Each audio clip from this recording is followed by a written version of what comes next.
नमस्कार सर्वांना, कसे आहात सर्व? मजेत ना? तर आज ना मी ते ना गाजराचा हलवा बनवणार आहे. तर तो कसा बनवणार आहे, अगदी साधा आणि सोपा.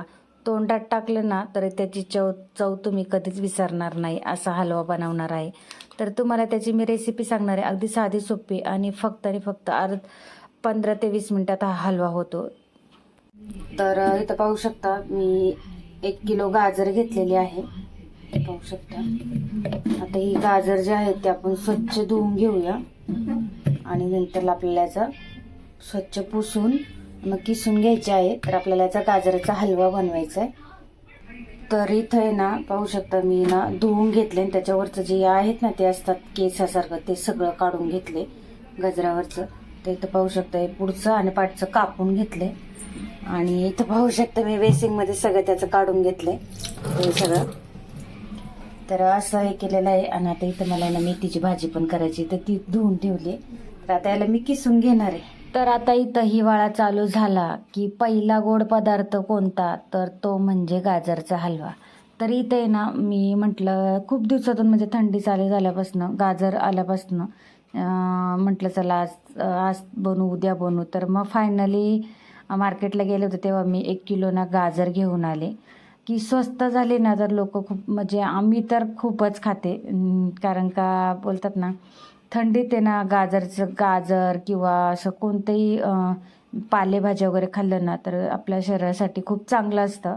तर मेथीची भाजी म्हणा किंवा कोणत्याही पालेभाज्या आणि गाजर छान लागतं. असं गाजर आम्ही जास्त कोणी खात नाही, पण हलवा म्हटलं तर भरपूर प्रमाणात खाल्ला जातो.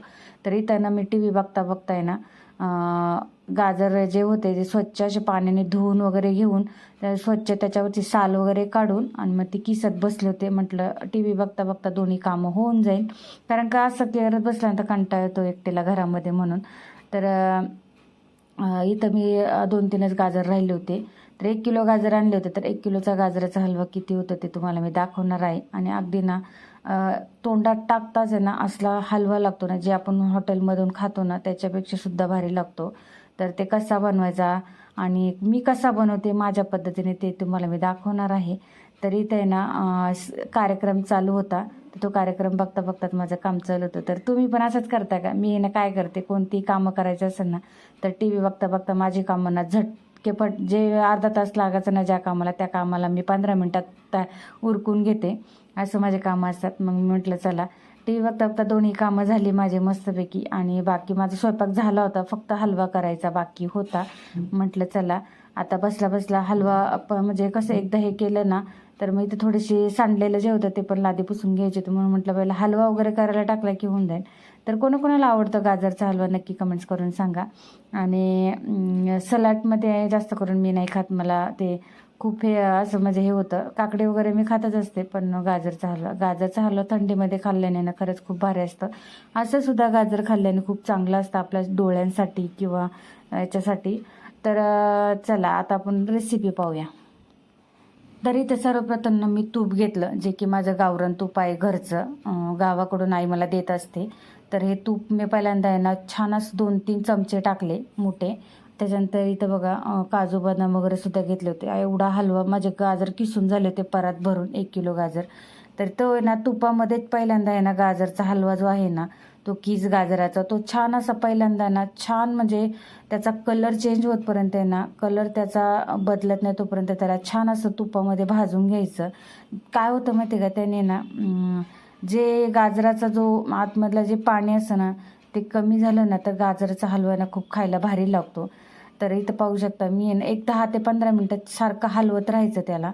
त्याने काय होतं कलरसुद्धा चेंज होतो आणि छान असा ना गाजराचा जो किस आहे ना तो भाजला जातो मस्तपैकी. तर मग मी पाहू शकता तुम्ही की गाजराचा हलवा पहिल्यांदा करून घेतला, परत थोडंसं तूप टाकून घेतलं आणि 10 मिनटं त्याच्यानंतरला मी त्याचं काजू बदाम हे सगळं माझ्याकडे जे होतं ना ते मी त्याच्यामध्ये टाकून घेतलं. आणि टाकल्यानंतरला ना बघा आता पहिल्यांदा गाजराच्या किसाचा कलर कसा होता आणि आता कसा झाला आहे. तर त्याच्यानंतरला आहे ना मी ते मिक्स करून घेतलं आणि त्याच्यानंतरला मी त्याच्यामध्ये ना दूध ॲड केले. तुम्ही याच्यात ना दुधाची साईसुद्धा ॲड करू शकता. तर मी दुधाची साईसुद्धा टाकलेली पाहू शकता. तर दुधाच्या साईने ना खरंच खूप भारी लागतो, एकदा नक्की करून बघा तुम्ही. आणि त्याच्यानंतरला ना 10 मिनटं मी झाकण ठेवलं. त्याच्यानंतरला साखर टाकायची, लगेच साखर नाही टाकायची. साखर टाकल्यानंतरला आहे ना थोडंसं आहे ना 10-15 मिनटं झाकून ठेवून छान असं त्यातलं पूर्ण पाणी सुकत नाही, आटत नाही तोपर्यंत तसं त्या शिजवून झाल्यानंतरला आपल्याला ना त्याच्यामध्ये ना ती काजू बदामची पावडर टाकायची आहे.